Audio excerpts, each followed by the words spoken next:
Vaheguruji Ka Khalsa, Vaheguruji Ki Fateh, bienvenue à vous mes amis. Aujourd'hui nous allons aborder une thématique qui est relevée et enseignée spécifiquement par Guru Nanak Dev Ji Sahib concernant la question de l'acquisition des connaissances sur la voie spirituelle. Donc pour cela je vous propose que nous entrions tout de suite en matière et que nous nous rendions au Ang 903 au verset 14 où nous lisons Mukatenahi Pidiya Pikiyan, que l'on traduit par la libération, donc la libération spirituelle, l'achèvement de la vie spirituelle. L'achèvement de la vie spirituelle ne vient pas de l'apprentissage sans la compréhension. C'est un point, mes amis, qui est absolument fondamental et qui est de nos jours extrêmement mal compris. Il l'était dans les générations précédentes, mais parmi les nouvelles générations, c'est beaucoup plus compliqué aujourd'hui. Pour quelle raison?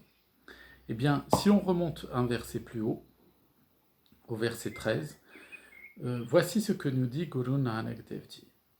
Il nous dit Mundra Fatak Banai Khan. Autrement dit, tu te fabriques des boucles d'oreilles en verre pour pouvoir les porter à tes oreilles. Mukatenahi Pidiyan Pikiyan, mais la libération spirituelle ne provient pas de la connaissance sans la compréhension. Et il poursuit Teva Indri Sad Lopana, tu es embourbé tu es pris, tu es prisonnier, tu es embourbé par la saveur qui provient de la langue, la saveur du palais, et par les organes sexuels. Pasupae nahi mitenisana, et il conclut, tu es devenu semblable à une bête, et ce signe en toi, cette dimension bestiale en toi, ne peut pas être détruite, ne peut pas être plus exactement enlevée. Alors, comment comprendre évidemment cela et pour quelles raisons je fais le lien avec la société dans laquelle nous nous trouvons? Eh bien, mes amis, parce que ici, Guru Nanak Dev Ji Sahib nous explique que dans le monde du Kal Yuga, eh bien, ce qui compte, ce sont les apparences. Je vais même préciser, ce qui compte par-dessus tout, c'est de sauver les apparences. C'est-à-dire, c'est de paraître ce que l'on voudrait être aux yeux des autres, mais que finalement, on n'est pas intérieurement, c'est-à-dire que l'on crée une disjonction, une dichotomie entre notre nature profonde et nos aspirations, notre aspiration profonde, et ce que nous manifestons extérieurement. Et donc Guru Sahib nous dit que, eh bien, il nous dit, vous vous faites des boucles d'oreilles avec du verre pour pouvoir les porter à vos oreilles. Ici, la référence aux oreilles, c'est le symbole de l'écoute. C'est le symbole de l'acquisition de la sagesse. Or, Guru Nanak, quand il nous dit « vous vous faites des boucles d'oreilles en verre », c'est-à-dire qu'elles ne sont pas en pierre précieuse. Vous donnez, ce qu'il nous dit au travers de ça, il dit « les gens dans le Kal Yuga veulent donner l'illusion qu'ils ont en eux la sagesse. Ils veulent donner aux autres l'illusion qu'ils ont la connaissance. » Alors, sans parler, je vais prendre un exemple en dehors du champ spirituel. Nous le voyons fréquemment aujourd'hui. Ça se voyait déjà avec la télévision, ça se voit encore plus avec les réseaux sociaux et notamment avec YouTube, comme support ultra visuel, mais aussi sur Facebook, enfin on va le trouver aussi sur Instagram et ainsi de suite. Là où on peut faire de l'image et produire beaucoup d'images, eh bien les gens vont par exemple, on va aborder un sujet, si on aborde la naissance du sikhisme, par exemple, au titre sociologique, eh bien les gens vont regarder des reportages sur YouTube, c'est très bien, dans l'absolu c'est très bien, mais avec un reportage de 10 minutes ou de 20 minutes, quand ils arrivent à soutenir 20 minutes d'attention, eh bien, lorsqu'ils vont vous rencontrer, même si vous êtes né dans la Sikhi avec une tradition, une bonne connaissance historique, évidemment, de la tradition sociologique du sikhisme, même si vous avez longuement étudié, passé beaucoup de temps à l'étude historique, l'étude sociologique, l'étude philosophique, l'étude théologique des textes sacrés et de la tradition sikh, eh bien ces personnes, parce qu'elles auront vu sur YouTube 3 ou 4 vidéos de 10 minutes ou même d'une heure, avec 3 heures d'écoute sur le sikhisme, eh bien elles vont vous expliquer qu'elles en savent plus que vous. Et on le voit dans tous les domaines. Aujourd'hui, les gens vont regarder des vidéos, par exemple, et c'est bien, hein, sur l'astronomie, dans l'absolu, c'est bien, et ils vont rencontrer un astrophysicien à l'occasion d'une conférence, ou en tout cas quelqu'un, peut-être pas astrophysicien, mais qui est expert dans le domaine depuis de très nombreuses années, y compris au sein d'associations bénévoles, eh bien, ils vont avoir le sentiment qu'ils en savent plus que ceux qui sont experts professionnels et qui ont des années d'expérience dans le domaine qu'ils exposent. C'est le mal de notre société, c'est ce que l'on appelle la superficialité de la connaissance.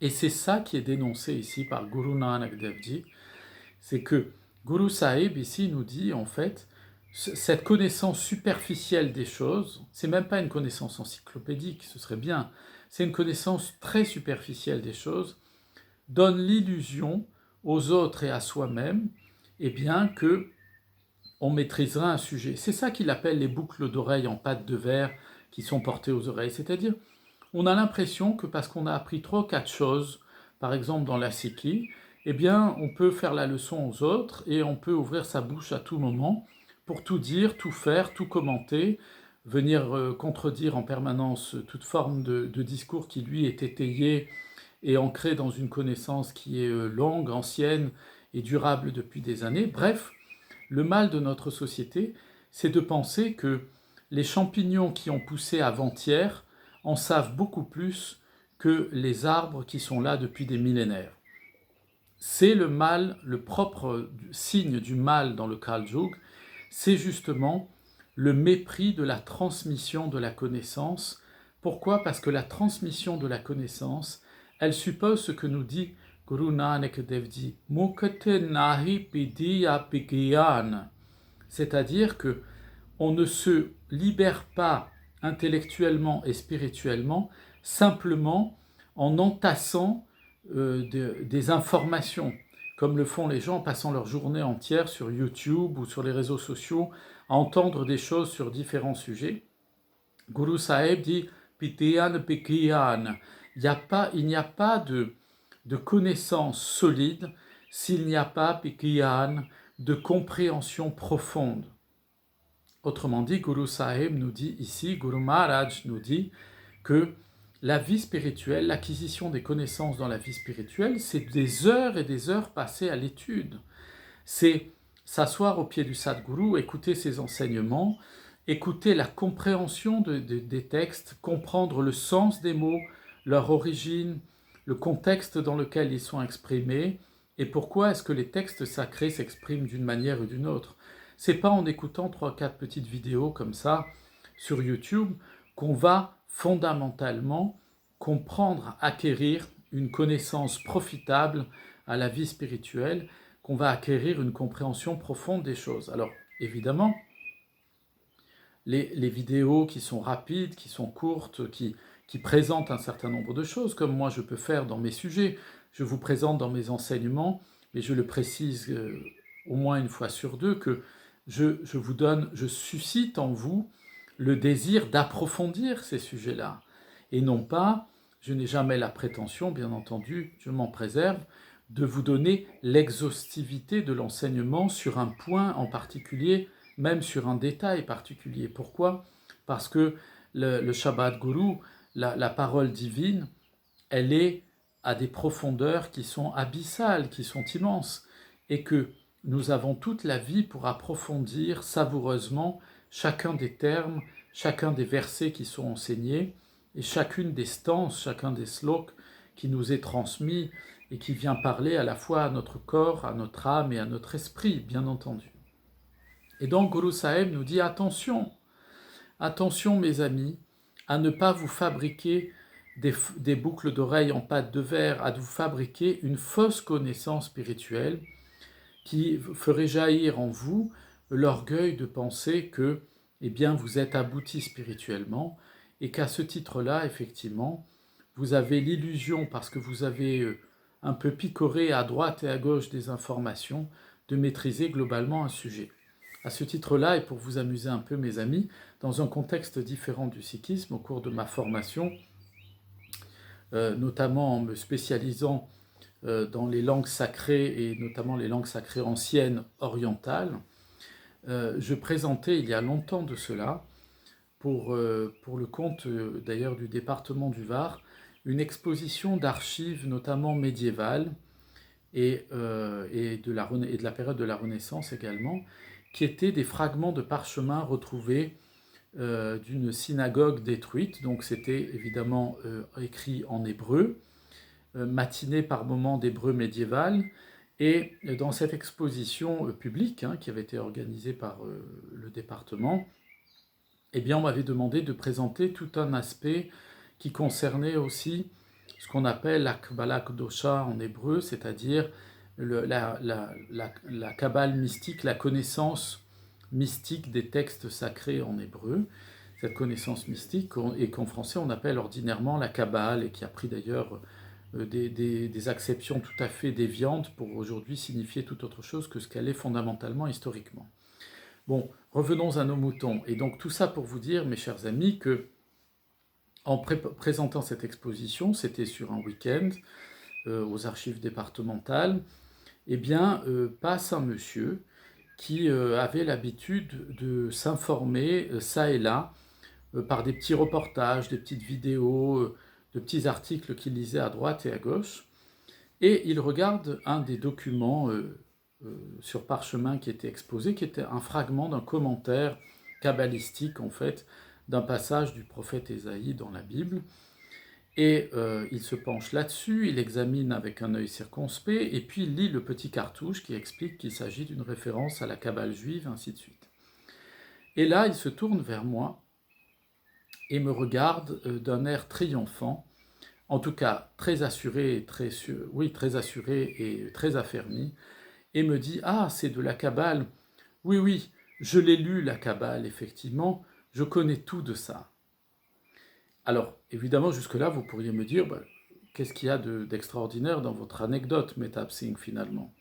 Eh bien, ce qu'il y a d'assez amusant, surtout, et de cocasse, c'est lorsque ce monsieur triomphant, pensant tout savoir de la Kabbale juive, dite la Kabbalah, me disant qu'il avait lu la Kabbale, ce qu'il ignorait, c'est que la Kabbale est un terme générique pour désigner des commentaires traditionnels de la mystique juive qui représentent plus d'une centaine de milliers de volumes, centaines de milliers de livres, si vous voulez, dont déjà 2 livres principaux qui totalisent à eux deux 80 volumes, et que sont le Zohar et le commentaire du Ari Akadosh. Et tout ça pour vous expliquer que dans notre époque, eh bien, vous voyez, le fait de se saupoudrer de connaissances donne à beaucoup, ou en tout cas à un certain nombre, l'illusion de mieux savoir que les autres, et surtout donne l'illusion en particulier de maîtriser un sujet, alors qu'ils n'en ont pas les clés, parce que pour en maîtriser le contenu, il faut des années, totaliser des dizaines de milliers d'heures d'études, d'apprentissage patient, des textes, du vocabulaire, du contexte et du tout le corpus philosophique et théologique. Il en est de même, c'est ce que nous dit Guru Nanak Dev Ji ici. Il nous explique qu'effectivement, eh bien, la voie de la vie spirituelle, de la libération spirituelle, ce n'est pas l'empilement, l'entassement des connaissances, mais c'est l'acquisition de connaissances par la compréhension que l'on en acquiert. Et c'est ça qui est fondamental à retenir. Pourquoi? Parce que Guru Sahib nous dit, sinon, Jiva Indri Sadlopana. Sinon, on se trouve prisonnier de la saveur du palais et des organes sexuels. Qu'est-ce que ça veut dire? Ça veut dire qu'en fait, quand on est juste dans l'acquisition des connaissances, on ne développe pas en soi la bhakti, la dévotion amoureuse de la relation à Dieu. J'en parlerai d'ailleurs à l'occasion d'un prochain enseignement, peut-être après celui-ci, sur ce que c'est que la dévotion, la bhakti, la dévotion à Dieu. C'est pas de la sensiblerie, c'est pas de l'hypersensibilité, comme on le voit encore aujourd'hui, où dès qu'on se met à parler de Dieu, eh bien on se met à pleurer, à trembler, ça nous fait quelque chose au fond du cœur, etc. Ça, c'est de la sensiblerie. C'est pas la dévotion amoureuse, profonde, spirituelle au Seigneur Vaheguru. Eh bien, ici, c'est ce que nous dit Guru Sahib. Il nous dit l'acquisition des connaissances sans la compréhension de ces connaissances, eh bien, entraîne une exaltation de la dimension physique en nous, qu'il réduit ici au titre du symbole à l'attachement au plaisir du palais et à l'attachement au plaisir sexuel, c'est-à-dire en fait, il nous dit vous êtes réduit à l'état comme une bête. Ça veut dire que vous êtes réduit simplement à des fonctions qui sont purement des fonctions cognitives ordinaires, des fonctions enfermées dans le monde de la matérialité. Pourquoi? Parce qu'il n'y a pas la lumière divine qui éclaire à ce moment-là les connaissances qui ont été acquises. Ça reste simplement à l'image d'une bibliothèque dans laquelle on aurait la folie d'acheter des livres, on entasserait des livres par milliers dans sa bibliothèque sans jamais n'en avoir lu aucun. Eh bien, c'est ça que nous dit Guru Nanak Dev Ji. Simokat nahi piti apikyan, c'est que on trouve la voie spirituelle lorsque, avec humilité, on s'assied pour apprendre en comprenant, et non pas simplement comme un perroquet pour apprendre et réciter toujours la même chose, sans avoir la substantifique moelle, comme dirait Rabelais, sans avoir la connaissance la plus savoureuse et la plus intime de ce qui est enseigné par nos maîtres de mémoire bénis, de ce qui est enseigné dans la quintessence même d'une âme, de la présence divine qui se tient dans les lettres sacrées, dans la Gurmukhi, dans l'enseignement qui nous a été transmis chez les Guru Granth Sahib Ji Maharaj, notre maître éternel. Et c'est pour cela que Guru Sahib nous dit que lorsque on acquiert de la connaissance, on se réduit à des fonctions purement cognitives, et qu'à ce titre-là, comme on est semblable à une bête, il dit ça ne peut plus être enlevé. C'est-à-dire que si on prend le travers d'empiler les connaissances sans faire l'effort et de prendre la voie de la discipline, de la compréhension et de l'étude minutieuse de ces connaissances que l'on a entendues, que l'on a acquises, eh bien, à ce moment-là, eh bien, on est réduit à s'illusionner soi-même, c'est-à-dire on se réduit finalement, en croyant connaître beaucoup de choses, simplement à de l'acquisition biologique, d'enregistrement mémoriel, de choses que l'on nous a dites, de choses que l'on a lues, mais sans jamais les intégrer et donc sans jamais passer à une pratique effective de l'enseignement de nos maîtres de mémoire bénis. Je vous souhaite à toutes et à tous une excellente journée, plein de bénédictions sur vous, vos familles, vos amis, vos voisins et tous ceux que vous aimez. Je vous dis à très bientôt. Vaheguru Ji Ka Khalsa, Vaheguru Ji Ki Fateh.